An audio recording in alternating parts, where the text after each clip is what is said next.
Naranasan mo na bang umiyak ng tahimik sa gabi habang iniisip kung may kabuluhan ba ang lahat ng iyong sakripisyo? Naramdaman mo na bang mapagod sa pagdadala ng napakaraming responsibilidad habang walang nakakapansin sa sakit na dinadala mo? Bawat maagang paggising, bawat gabing walang tulog, bawat kabiguan at bawat sakit sa puso, nagpatuloy ka kahit parang hindi patas ang buhay. At marahil na yon, tinatanong mo ang sarili mo, hanggang kailan ako maghihirap? Pero makinig kang mabuti, darating ang araw na ang lahat ng iyong paghihirap, luha, at pagsusumikap ay magkakaroon ng kahulugan. Isang araw na babalikan mo ang pinakamahihirap mong pinagdaanan at maiisip mong hinuhubog ka pala nito para maging mas matatag, mas matalino, at hindi mapipigilan. Huwag ka munang sumuko, mas malapit na ang breakthrough mo kaysa sa inaakala mo. May kakaibang paraan ang buhay sa pagsubok sa mga taong ginagawa ang lahat ng kanilang makakaya. Minsan, ang pinakamabubuting tao pa ang may pinakamabibigat na pinapasan. Gumigising ka araw-araw para mabuhay, para ngumiti, at para manatiling matatag para sa iyong pamilya, mga pangarap, at sarili mo.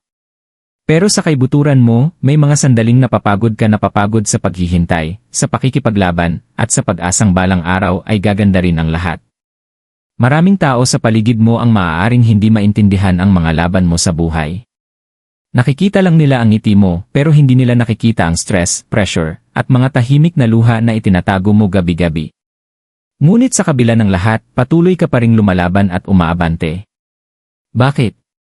Dahil may maliit na bahagi ng puso mo na naniniwala pa rin na balang araw, gagantimpalaan din ng buhay ang iyong tiyaga at mga sakripisyo. At ang paniniwalang iyon, gaano man kaliit, ay sapat na makapangyarihan para tuluyang mabago ang iyong kinabukasan. Ang ilan sa pinakamalalakas na tao ay iyong mga tahimik lang na nagdurusa. Hindi sila madalas magreklamo dahil abala sila sa pagsisikap na mabuhay at magpatuloy. Baka isa ka sa mga taong iyon. May mga responsibilidad kang pasan na walang ibang nakakaalam. Tinutulungan mo ang iba kahit ikaw mismo ay nahihirapan. Ngumingiti ka sa harap ng mga tao habang itinatago ang sakit na nararamdaman ng puso mo. May mga araw na pakiramdam mo ay pagod ka na sa isip at damdamin. Kinu-question mo ang halaga mo dahil paulit-ulit kang binibigo ng buhay.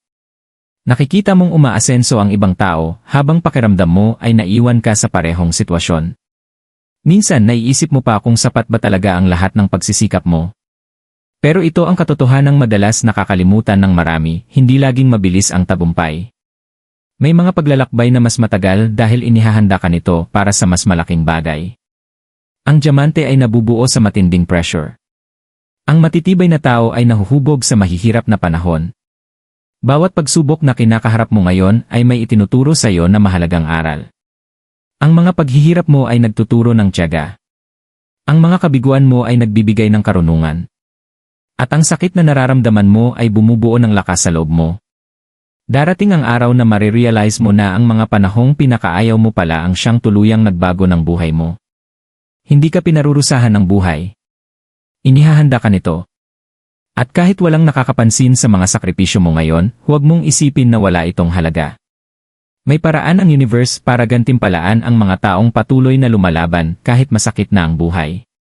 Madalas iniisip ng mga tao na ang mga matagumpay na individual ay sadyang maswerte lang. Pero sa likod ng bawat kwento ng tagumpay ay may panahong puno ng sakit, pagtanggi, takot, at pagdududa. Hindi sapat ang napag-uusapan ang mga gabing nag-iisa, ang mga kabiguan, at ang mga sandaling mas madali sanang sumuko kaysa magpatuloy. Ang pinakamahihirap mong araw ay hindi walang saysay. Sa katunayan, hinuhubog nila ang iyong pagkatao sa mga paraang hindi mo palubos na nauunawaan. Isipin mo ang mga panahong emosyonal kang nabasag. Ang mga sandaling iyon ang nagturo sa iyo ng katatagan. Isipin mo ang mga taong nanakit sa iyo. Sila ang nagturo sa iyo kung paano pahalagahan ang sarili mo ng higit pa. Isipin mo ang mga kabiguan na nagdulot sa iyo ng kahihiyan. Sila ang nagturo ng mga aral na hindi kailanman maituturo ng tagumpay. Binabago ng sakit ang tao. Ngunit hindi lahat ng pagbabago ay masama. Minsan, ang sakit ang siyang humuhubog sa mga ordinaryong tao upang maging mas malalakas at mas matatalinong bersyon ng kanilang sarili. Ang totoo, ang komportableng buhay ay bihirang magdulot ng pag-unlad. Ang tunay na paglago ay kadalasang nagmumula sa hirap, pagsubok, at kawalan ng kasiguraduhan. At kahit ang kasalukuyan mong sitwasyon ay tila hindi patas, hindi ito mananatili magpakailanman. Darating ang panahon na kusa nang magbubukas ang mga pinto para sa'yo. Darating ang mga oportunidad. Babalik ang kapayapaan sa iyong puso. Ang taong minsang umiiyak ng tahimik ay muling ngingiti ng may tunay na kaligayahan. At sa araw na yon, maintindihan mo kung bakit ka pinaghintay ng buhay. Dahil may mga biyaya na nangangailangan ng paghahanda. May mga pangarap na nangangailangan ng tiyaga. At may mga tagumpay na mas nagiging makabuluhan matapos malampasan ang mahihirap na laban. Isa sa pinakamagandang bagay tungkol sa buhay ay ang bigla nitong kayang magbago. May taong maaaring ilang taon nang nahihirapan, at pagkatapos ay biglang makakaranas ng pagbabago sa isang hindi inaasahang sandali. Maaaring sa araw na ito pakiramdam mo ay nawawalan ka na ng pag-asa. Maaaring pakiramdam mo ay walang nakakakita sa iyong pagsisikap. Pero huwag mong maliitin kung gaano kalaki ang pwedeng magbago sa loob ng isang taon, isang buwan, o kahit isang araw lamang. Ang oportunidad na matagal mo nang ipinagdarasal ay maaaring papalapit na sa iyo. Ang kapayapaang hinahanap mo ay maaaring dumating sa oras na hindi mo inaasahan.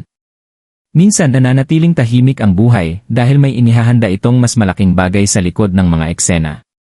Tandaan mo ito, ang naantala ay hindi nangangahulugang tinanggihan. Maraming tao ang sumusuko mismo bago pa magsimulang magbago ang kanilang buhay. Humihinto sila dahil napapagod na sila sa paghihintay. Huwag mong gawin ang parehong pagkakamali. Magpatuloy ka sa pag-improve ng sarili mo. Magpatuloy kang maniwala sa iyong kinabukasan kahit mabagal ang progreso. Ang kasalukuyang pinagdadaanan mo ay hindi tumutukoy sa iyong magiging patutunguhan. Ang mahirap na kabanatang ito ay bahagi lamang ng iyong kwento, hindi ang katapusan. At darating ang araw na ang mga taong nagduda sa iyo ay magugulat sa kung gaano kakalayo ang narating mo.